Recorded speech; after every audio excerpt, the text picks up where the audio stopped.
Nous allons lire du livre de Saint Jean, chapitre 21.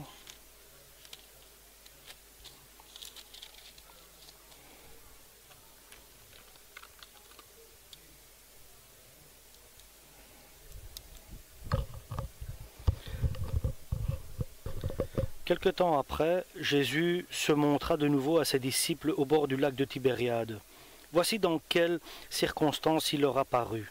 Simon-Pierre, Thomas, surnommé le jumeau, Nathanaël, qui était de Cana en Galilée, les fils de Zébédée et deux autres disciples de Jésus. Ils étaient ensemble. Simon-Pierre leur dit : « Je vais à la pêche. » Ils lui dirent : « Nous aussi, nous allons avec toi. » Ils partirent donc et montèrent dans la barque, mais ils ne prirent rien cette nuit-là. Quand il commença à faire jour, Jésus se tenait là, au bord de l'eau, mais les disciples ne savaient pas que c'était lui. Jésus leur dit alors : « Allez-vous, avez-vous pris du poisson, mes enfants ? » « Non, lui répondirent-ils.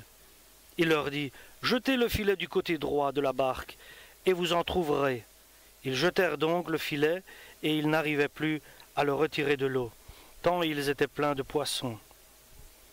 Le disciple que Jésus aimait dit à Pierre : « C'est le Seigneur !» Quand Simon-Pierre entendit ces mots, « C'est le Seigneur !» il remit son vêtement de dessus, car il l'avait enlevé pour pêcher, et il se jeta à l'eau. Les autres disciples revinrent en barque en tirant le filet plein de poissons. Ils n'étaient pas très loin du bord, à 100 mètres environ.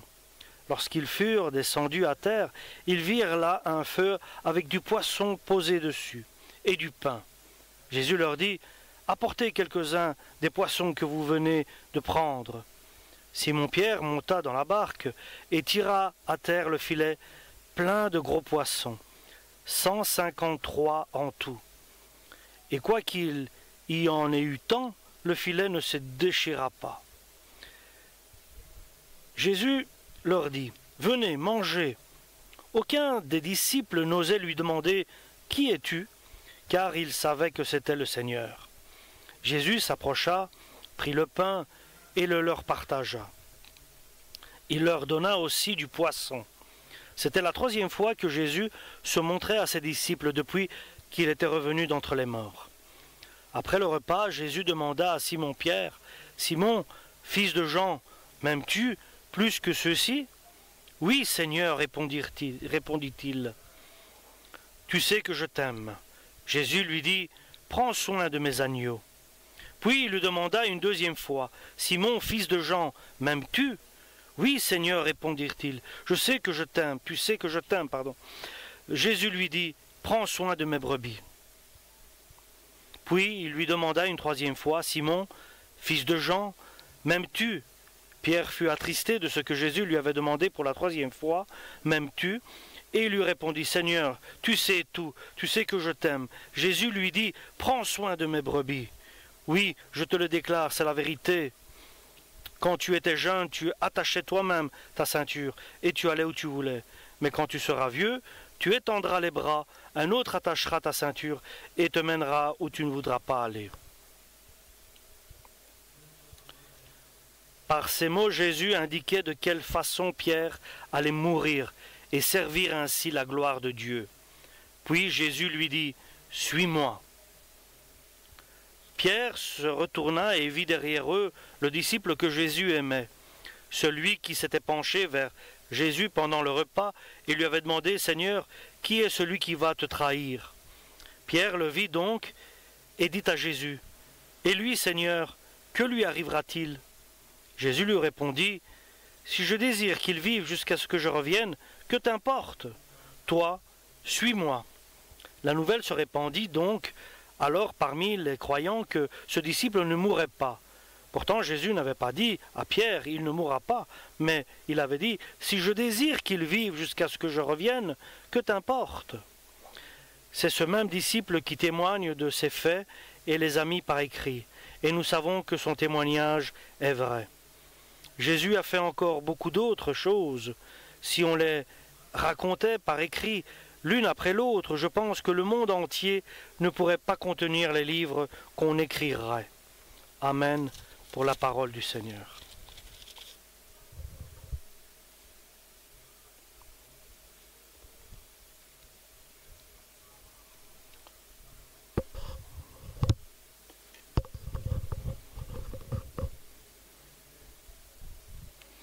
Alléluia.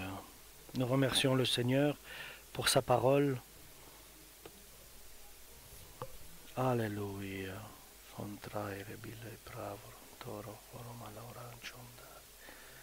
Braura loma cura lom trai de vil milikiri mil farandai.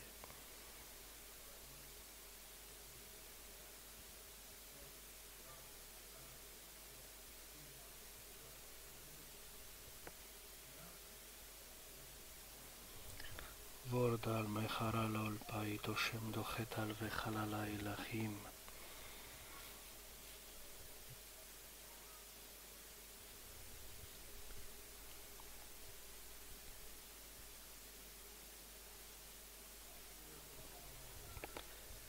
Jésus-Christ, avant d'être crucifié et d'être ressuscité, il leur avait dit, « Je vous attendrai en Galilée. » Et nous savons que l'ange a révélé à Marie de Magdala et à d'autres dames qui étaient là, ne craignez pas. Jésus est ressuscité, mais allez et dites à mes frères et à Pierre, aux disciples, Jésus sera avant vous en Galilée, il vous attendra et vous le verrez là-bas. Et nous savons que Jésus est allé et il les attendait à Nazareth, sachant auparavant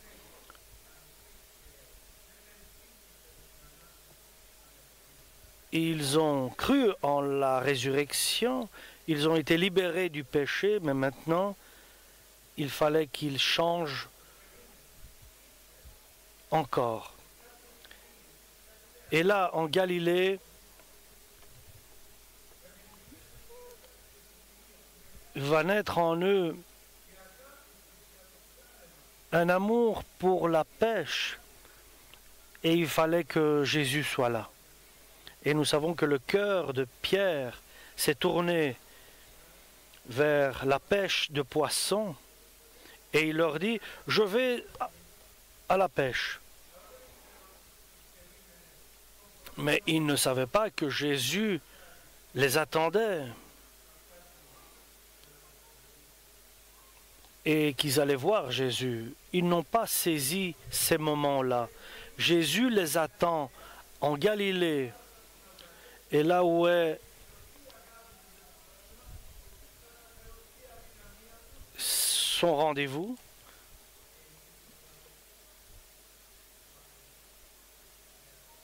et là où Jésus va leur révéler de nouvelles choses. Pierre,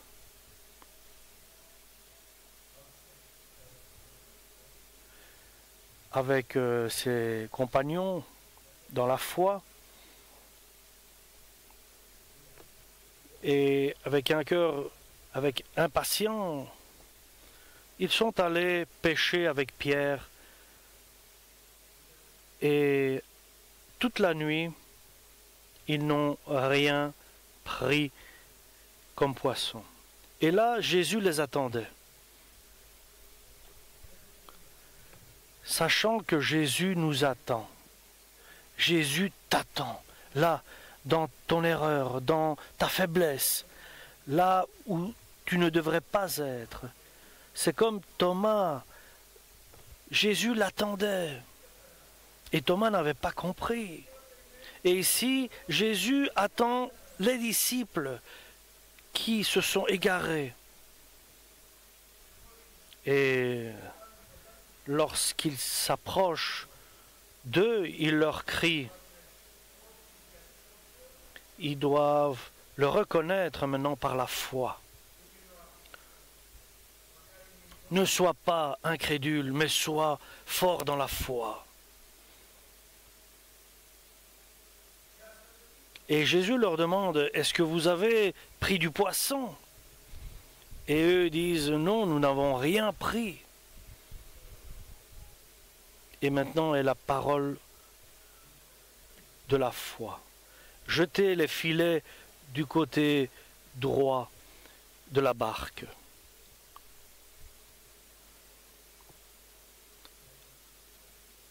Et toute la nuit, ils n'avaient pas pris un poisson.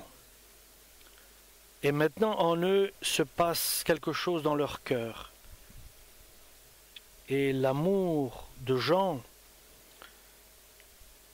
qu'ils commencent à comprendre que celui qui leur parle là-bas, sur le rivage, ce n'est pas un inconnu. Et ils ont exécuté, ils ont fait ce que Jésus demandait. Ils ont jeté les filets de l'autre côté de la barque. Et Jean dit, c'est le Seigneur. Alléluia, il nous attend, il est là. Et Pierre se jette dans l'eau. Il était enthousiaste de cela. Il va en face au rivage et il va voir Jésus. Il voit de la braise, dessus un poisson et du pain. Et les autres disciples approchèrent, arrivèrent au rivage. Et il leur dit, apportez des poissons dont vous avez pêché. Et Pierre, avec son zèle bien connu, et nous savons que Pierre est devenu très zélé pour Jésus-Christ. Donc il va chercher les poissons et il les compte, 153 poissons. Parce qu'ils avaient écouté la parole de Dieu. Et ils commencent à manger. Et après avoir mangé, il se tourne vers Pierre. Et pour changer la vie de Pierre. Simon, fils de Jonas, est-ce que tu m'aimes plus que tout cela ici, que la pêche? Est-ce que tu m'aimes plus que ton travail? Et bien sûr que Pierre l'aime bien. Oui, Pierre répond, je t'aime, Seigneur, toi tu le sais. Si tu m'aimes, alors beaucoup de choses vont changer dans ta vie. Je vais changer ton cœur. Au lieu d'aimer les poissons, tu vas t'occuper de mes brebis, de mes agneaux. Alléluia. Et l'œuvre commence. Et Jésus commence à faire ressortir les choses qui sont cachées dans le cœur de Pierre. Alléluia. Nous remercions le Seigneur. Et il commence à métamorphoser la personne qui s'occupait de son travail, des poissons, de la pêche, car il aimait faire ce travail-là. Et s'il trouvait le temps, il allait vers son travail qu'il aimait. Et deuxième fois, Jésus lui demande à Pierre, Simon, fils de Jonas, il est encore appelé Simon, il n'a pas été encore appelé Pierre. Il lui dit, Simon, fils de Jonas, est-ce que tu m'aimes? Et Pierre répond, tu sais que je t'aime, Seigneur. Alors il lui dit, oublie les poissons et prends soin de mes brebis. Va paître mes brebis. Occupe-toi de mes brebis. Simon, fils de Jonas, m'aimes-tu? Et Pierre a été triste. Son cœur a été bouleversé. Tu le sais que je t'aime. oui, est-ce que tu aimes Jésus? Ça, c'est le grand changement. Si tu n'aimes pas Jésus, tu continueras à faire de la pêche. Mais si tu aimes Jésus, tu seras quelqu'un qui s'intéresse aux autres. Qu'aimes-tu le plus? Ça, c'est le premier aspect du croyant.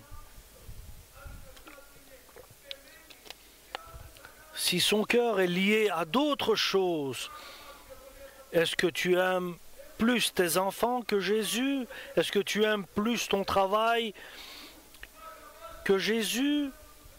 Est-ce que tu m'aimes plus que tout le reste? Est-ce que tu m'aimes plus que tu aimes Jésus? Réponds oui, car Jésus s'occupera de tes enfants, de ton travail, de ta famille, de ta femme. Il s'occupera de tout si tu mets Jésus devant, premier dans ton amour. Tu dois aimer ton Seigneur de tout ton cœur, de toute ton âme, de toute ta force et de toute ta foi. Alléluia. Laisse le bateau, laisse les poissons. Et Pierre a dit, tu sais que je t'aime, Seigneur. Et tu te souviens quand tu m'avais dit que tu ne m'abandonneras pas, et oui, tu ne savais pas. Viendra un moment où tu feras ce que tu avais dit. Tu donneras ta vie pour moi. Mais quand tu seras vieux, ils vont t'emmener, tu seras prisonnier et tu seras entraîné là où tu ne voudras pas aller. Tu seras obligé de te soumettre et ta mort viendra comme ça. Et ainsi tu glorifieras Dieu. Et Pierre est resté. Tu auras un chemin qui sera facile. Il ne lui a pas parlé de ces choses-là, mais il lui a dit que c'est un chemin difficile. C'est un chemin sinueux. Il y a des montées, des descentes, il y a des animaux sauvages. Et toi, tu auras une chose avec toi, ta seule arme, ton bâton. Tu auras ton bâton avec toi. Alléluia, qui est la parole de Dieu. Alléluia, c'est la force de Dieu. Mais tu auras ton bâton et tu pourras briser la tête du diable. Quand tu as en toi la parole de Dieu, c'est pour cela. Es-tu prêt à suivre Jésus? M'aimes-tu pour abandonner Tibériade, les bateaux, les poissons, et que tu sois un pasteur d'agneaux et de brebis, et que tu puisses les paître et leur donner à manger cette parole qui vient du ciel? Amen. Suis-moi, lui dit Jésus. Et Pierre commence à suivre Jésus. L'autre, qui aimait aussi Jésus, il connaît le cœur de Jean, il sait qu'il aime Jésus. Un amour unique, alléluia, un amour éternel, il suit Jésus de lui-même. Et Pierre se retourne et il dit, qu'est-ce qui va se passer avec Jean? Que va-t-il se passer avec Jean? Et Jésus lui dit, occupe-toi de me suivre et ne t'intéresse pas ce qui arrivera à Jean. Alléluia. C'est pour ça que j'irai devant dans ta vie et tu ne perdras pas ton chemin et tu marcheras exactement sur mes paroles. Alléluia. Et Pierre, ceux qui l'ont suivi à Jérusalem, là, et nous savons qu'à Nazareth, il devait comprendre combien il est important d'abandonner les choses de ce monde et de suivre Jésus-Christ. Si tu aimes Jésus, tu peux le suivre. Si tu l'aimes comme cela, en négligeant tout le reste, en mettant tout le reste en second plan, si tu aimes Jésus de cette manière, tu iras avec lui au paradis. Sinon, tu resteras à Tibériade, là, avec les pêcheurs, avec les barques, avec les poissons. Jésus veut t'amener dans la nouvelle Jérusalem, alléluia, dans son Église. Et là, il leur donnait des instructions. Ne vous éloignez pas de Jérusalem, car maintenant doit venir le deuxième grand changement. D'enfant de Dieu, libre, il est devenu serviteur du Seigneur.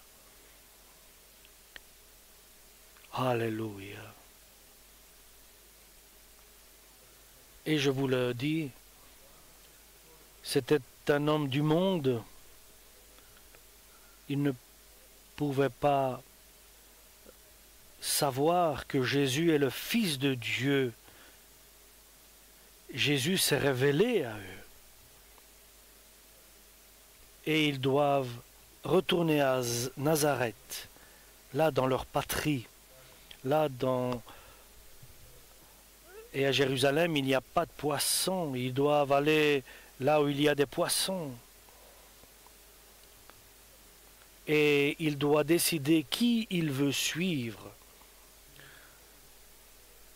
Et là, il doit décider qui il aime. Qui est vraiment son Seigneur et son Dieu. Et le Seigneur les a dirigés à Jérusalem. Pendant 40 jours, il a révélé sa personne. Il leur a enseigné les secrets du royaume. Il leur a donné des instructions. Ne vous éloignez pas de Jérusalem. D'attendre la promesse que vous avez entendue de ma part. Et ils ne savent pas c'est quoi cela. Quelle est la promesse de Jésus, de Dieu? Où devront-ils attendre? Et cela ne suffisait pas. Et il les fait sortir dehors. Et là, sur le mont des Oliviers, et là, il y avait plus de 500 personnes. Et là, Jésus, maintenant, va nous diriger. Il est là, avec nous. Et ils ont été déçus car il est parti. Ils l'ont vu être pris au ciel, partir, et ils sont restés seuls. Et comme le jour où il est mort et qu'il a été mis au tombeau. Mais ils l'ont vu ressusciter et ils l'ont aimé comme il était. Ils espéraient en lui. Mais là, ils ont encore une fois été déçus. La déception est entrée en eux. Maintenant, que vont-ils faire? Ils sont seuls de nouveau.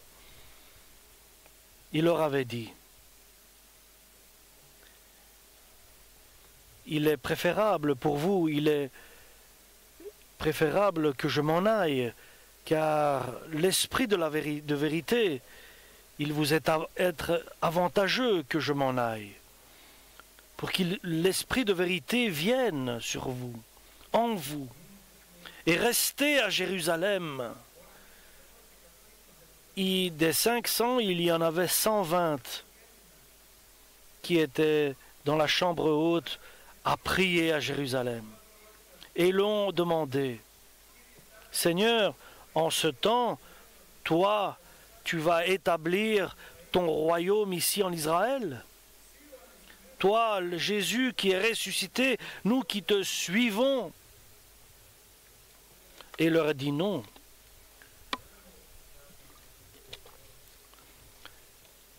Il ne vous est pas donné de connaître les dates et les moments,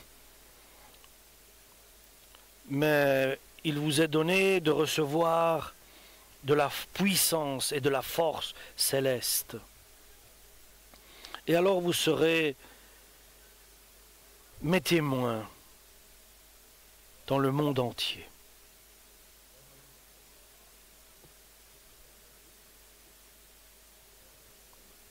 Et nous savons que tu devras laisser parler le Seigneur. Lorsque tu recevras de la force,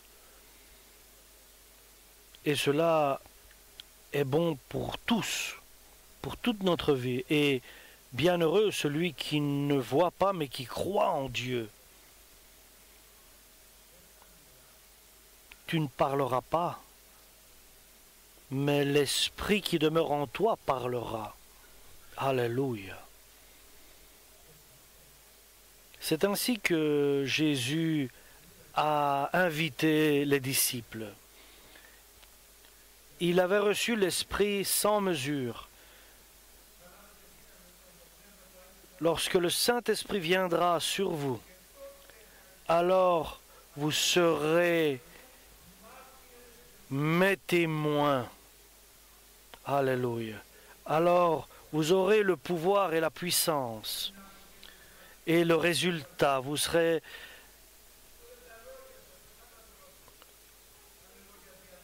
efficace, car vos paroles seront faites par le Saint-Esprit. Le Saint-Esprit viendra en vous et il vous préparera. Et Jésus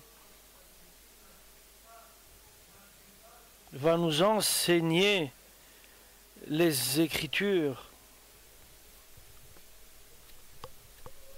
Et nous remercions le Seigneur. Ils n'ont pas compris.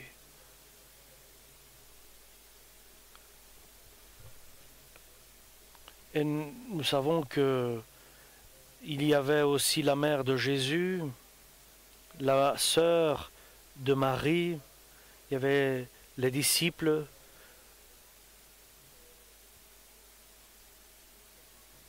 Ils étaient là, dans la chambre haute, à prier à Jérusalem. Et ils priaient. Ce que personne leur avait dit. Et ils attendaient, là, dans la chambre haute. Et comment ils attendaient? Ils patientaient ensemble. Et c'est ainsi qu'ils devaient attendre. Ensemble, ils attendaient. Ils étaient d'un cœur et d'une foi. Et l'apôtre Paul dit quelque chose qui me plaît énormément. Parce que ce qui a été écrit pour que nous puissions avoir l'espérance dans la patience. Le Dieu de patience et qui nous donne, qui nous console.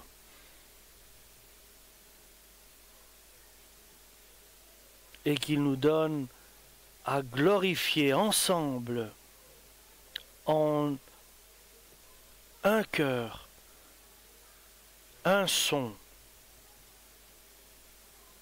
Et les 120 étaient unis dans la foi. Et le Seigneur nous a dit, ceux qui sont là doivent être unis dans la foi. Ils doivent penser la même chose et espérer la même chose. L'unité de la foi, c'est la volonté de Dieu. L'unité de la pensée et de la volonté, C'est ce que Jésus désire. Et maintenant, il purifie son champ. Et il mène ceux qui doivent être sauvés par la porte étroite. Ce qui est vrai, c'est cela, chers frères et sœurs. C'est pour maintenant. C'est pour que nous puissions patienter, attendre Jésus-Christ et glorifier tous ensemble le Seigneur pour qu'il vienne et que le temps vienne et d'enfants de Dieu, nous qui aimons Dieu, que nous soyons et que nous devenions des témoins de Jésus. Que notre vie soit une réponse, un témoignage, une révélation par le Saint-Esprit. Et quand notre révélation et notre témoignage a une force, lorsque nous avons la même réflexion, pensée et désir de Dieu, que nous soyons tous unis sur la même longueur d'onde, avec un enseignant, un maître, et nous soyons tous des étudiants. Nous sommes tous enseignés par Jésus-Christ, et que nous pensions tous la même chose, la même foi. Alléluia. Et cela est indispensable, parce qu'il est écrit, et l'écriture ne peut pas être changée. Et le Seigneur va purifier son champ. Il a son vent à la main. Il a sa pelle à la main. Et nous savons que Jésus a été glorifié dans son Église. Car le cœur des disciples, le cœur et la foi étaient communes. Et tous avaient tout en commun. Et les apôtres rendaient témoignage de la résurrection de Jésus. Ils étaient des témoins de Jésus-Christ. Et pour que cela puisse arriver, il faut que ces 120 soient là dans la chambre haute et recevoir le Saint-Esprit. Cela devait se faire comme cela a été fait. Et le jour de la Pentecôte, après, donc ils étaient là à la prière, après l'enlèvement de Jésus au ciel, 10 jours après, ils étaient là, ensemble. Ils étaient restés assidus à la prière et à l'enseignement de Jésus. Et l'Esprit de Dieu est venu sur eux.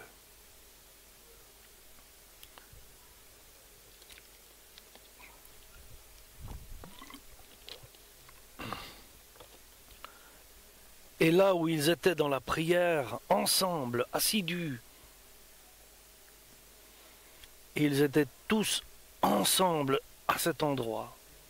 Et soudainement, un bruit venant du ciel, comme un vent impétueux, violent, a rempli la chambre où ils étaient à la prière. Et des langues de feu se sont dispersées à chacun, sur la tête de chacun, et tous ont reçu le Saint-Esprit, et ils ont commencé à parler en langue inconnue. Et cela est un signe de l'unité. Ils ont été remplis du Saint-Esprit tous ensemble. Et nous savons que cette Église a commencé le jour de la Pentecôte. Et cette Église a un signe. Tous, par le Saint-Esprit, ont été baptisés ce jour-là. ils n'étaient pas 119 ou 118, mais tous ont été baptisés au Saint-Esprit. Et ils ont commencé à louer le Seigneur par des langues étrangères, inconnues. Et tous ont entendu. Et ils écoutaient dans leur dialecte. Et certains disaient qu'ils étaient enivrés de vin et d'alcool. Et ils étaient ivres. Et Pierre, pas le Pierre qui était comme nous l'avons connu avec ses faiblesses, et lorsqu'il aimait la pêche, mais le Pierre qui, après avoir reçu le Saint-Esprit, c'est le Pierre qui est le vrai, libéré de tout ce qui l'empêchait d'être vraiment un disciple. Maintenant, rempli du Saint-Esprit, il commence à parler. Et vous savez ce qui a été écrit par le prophète Joël. Et ceux qui disaient qu'ils étaient ivres, qu'ils sont fous, ils ne comprennent pas ce qui se passe. Il est 9 heures du matin dans cette foule que Pierre annonçait la bonne nouvelle. C'est le Saint-Esprit qui annonçait cette bonne nouvelle à ces milliers de personnes. Et 3000 personnes ont été baptisées à l'eau en quelques minutes par la prédication de Pierre dans ce jour-là. Et il a mis les bases, les fondements de l'Église ce jour-là, avec les 3000 qui ont été baptisés à l'eau par la prédication de Jésus. Ils ont tous été baptisés du Saint-Esprit dans la chambre haute. Alléluia. Après, lorsqu'ils ont commencé à glorifier Dieu, ils ont été baptisés du Saint-Esprit. C'est un signe géant. Alléluia. Est-ce que dans ta famille, est-ce qu'ils sont baptisés du Saint-Esprit? Alléluia. Approche Jésus, aime Jésus. Car celui qui veut être grand parmi vous, qu'il devienne un serviteur de tous. Et celui qui est serviteur de tous sera le plus grand. Car nous savons que Dieu, son Fils Jésus, n'est pas venu pour asservir, mais pour servir son peuple. Alléluia, ses fidèles, les croyants. Soyons serviteurs au service des autres. Alléluia, comme Jésus l'a fait. Nous remercions le Seigneur. Et la question, est-ce que tu m'aimes plus que tout le reste? Suis-moi. Alléluia. Amen pour la parole du Seigneur.